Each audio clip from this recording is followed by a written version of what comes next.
We're looking for Britain's best undiscovered biking roads. We asked you to nominate them, and loads of you did. We're picking 5 to ride, and when we've done that, we'll choose the one of those 5 that we like the best.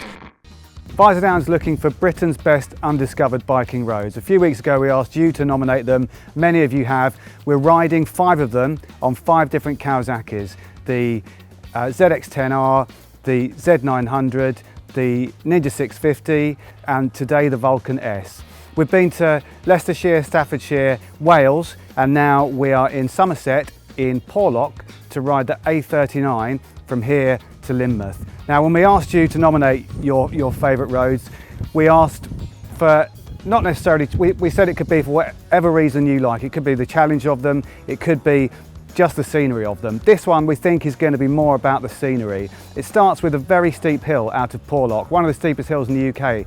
And at the top, according to the reader who nominated it, you can see on a clear day to Wales. So we'll find out if that's true. And then a bit later on, there's a kind of straight coastal stretch into Lynmouth, which I think we're going to find is a pretty stunning coastal stretch of road, one of the nicest in the UK. So let's go and find out what it's like.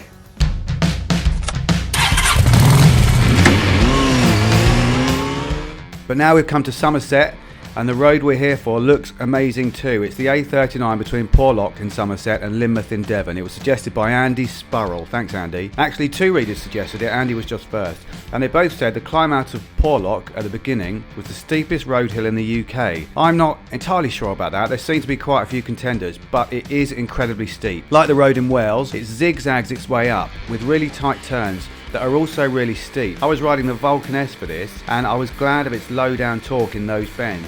A couple of times I was wondering if I ought not to have changed down a gear, but it turned out I didn't need to. The road keeps climbing and keeps climbing until suddenly, as it straightens out a bit, you realise that on your right you can see across the Bristol Channel to Wales. It's a 12-mile stretch, and once you get up here, it's just incredible views all the way, with little traffic, fast sections, but also plenty of curbs. You feel a bit like you could be on the mountain at the TT, except obviously there is a 60-mile-per-hour speed limit in place here. Then you begin a descent, and suddenly the sea emerges right there on your right. You've come out next to it, with the straightest final section to Lynmouth, and probably one of the best coastal road views you'll find anywhere. This is, no doubt about it, an amazing biking road by any standard, and you can't talk about Britain's best roads without including a bit of coast, so we needed it. The problem is, this is Britain's best undiscovered biking roads, and just about every bit of nice coastal road will have been discovered, including this one. I'd already heard of it. So can it be our winner?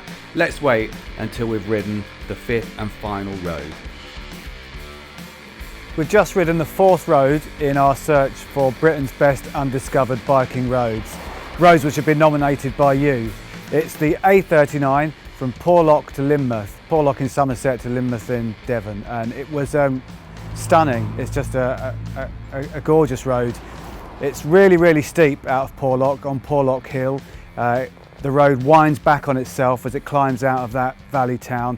It's one of the steepest hills in the UK, and you know about it. I was glad of the torque from this parallel twin coming around some of those really tight hairpins at a really steep incline. So when you get to the top of that climb, you're really high up and you can see all the way to Wales. It's just an amazing view, and you stay really high. You're above clouds and you stay high all the way for about 10 miles until you're almost in Lynmouth, and so it's just stunning views the whole way. And then at the end you begin a descent towards Lynmouth, and suddenly you emerge onto this much lower stretch of coastal road. Suddenly you're immediately on the coast, and it's like a sheer drop over cliffs. The whole road, it's just a stunning view the whole way. It's not particularly challenging, it's just beautiful to look at, and I chose the right bike for it. I think we were in Wales this morning, so after the long ride from Wales it was nice to get on something really comfortable. But it's not just laid-back cruiser. There's some proper punch in that 650 parallel twin engine, some top end as well as bottom end, and it handles. That's the slightly surprising thing for me. It was great on those twisty bends. So I think it's going to be, it seems to me like it's between roads number 3 and 4. The one we rode, the A4233 in Wales, from going south from Aberdeen and the one we've just ridden, the A39 in Porlock to Lynmouth. But we've got one more to go, so let's wait and see.